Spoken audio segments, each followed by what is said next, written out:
Kiai Mahfud dilahirkan sekitar tahun 1900-an. Ayahanda Kiai Sahal, Mbah Mahfud, merupakan putra dari Kiai Salam bin Isma dan ibundanya bernama Nyi Mirah.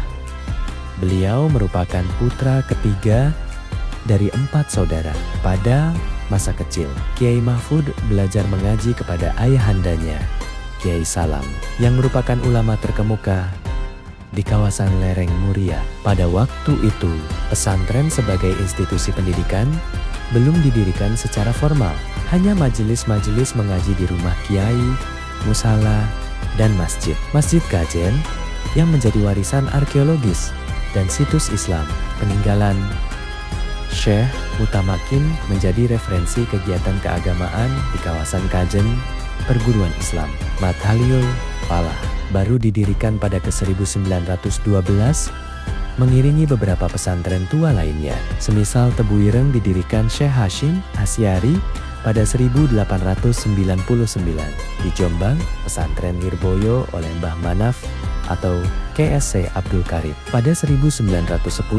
Di Kediri, pesantren Kerapiak di Yogyakarta yang didirikan oleh KH Munawir pada ke-1910. Madhaliyul Falah dengan demikian menjadi titik epicentrum pendidikan dan kawah candra di muka santri-santri serta masyarakat Kajen yang kemudian disusul oleh pesantren lainnya. Semisal Salafiyah yang menandai kawasan Kulon Banon dan Wetan Banon. Dalam historiografi keislaman di Kajen, Mbah Mahfud berperan penting dalam proses pendidikan Kiai Sahal, terutama pembentukan karakter dan wawasan kebangsaan. Kiai Sahal mengungkapkan dalam kisah yang dituturkan Nang Tutik Nurul, Janah 2014, bahwa ayahandanya, Kiai Mahfud sebenarnya menjalankan strategi diplomasi politik dengan Belanda. Ketika masih kecil, Kiai Sahal sering melihat tamu-tamu pembesar Belanda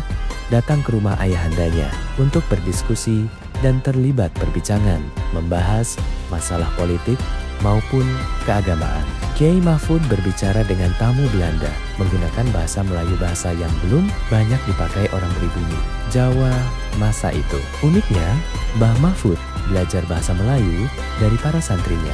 Beliau acap kali mengundang santrinya untuk membaca koran berbahasa Melayu hingga mengerti maksud dan ungkapan-ungkapannya. Inilah metode belajar dari Kiai Mahfud untuk mengakses jendela pengetahuan dan pergerakan nasional masa itu. Fort Willem I merupakan benteng yang didirikan oleh pemerintah Hindia Belanda selama 11 tahun sejak 1834 sampai 1845 di bawah kepemimpinan Kolonel Horn. Benteng ini dibangun untuk menghormati raja pertama kerajaan Belanda, Willem Frederik Prins van Oort. Bangunan benteng ini terletak di dekat jalan utama Ambarawa di perlintasan Semarang Solo dan Semarang Yogya. Warga sekitar mengenal benteng ini sebagai benteng pendem. Kiai Mahfud wafat di Fort Willem I, Ambarawa pada tahun ke-1944.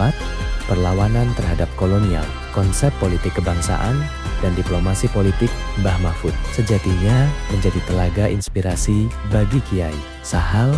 Ide-ide dan prinsip politik kebangsaan Kiai Sahal dipengaruhi oleh ayahandanya, sang pejuang kemerdekaan, KH Mahfudi Salam.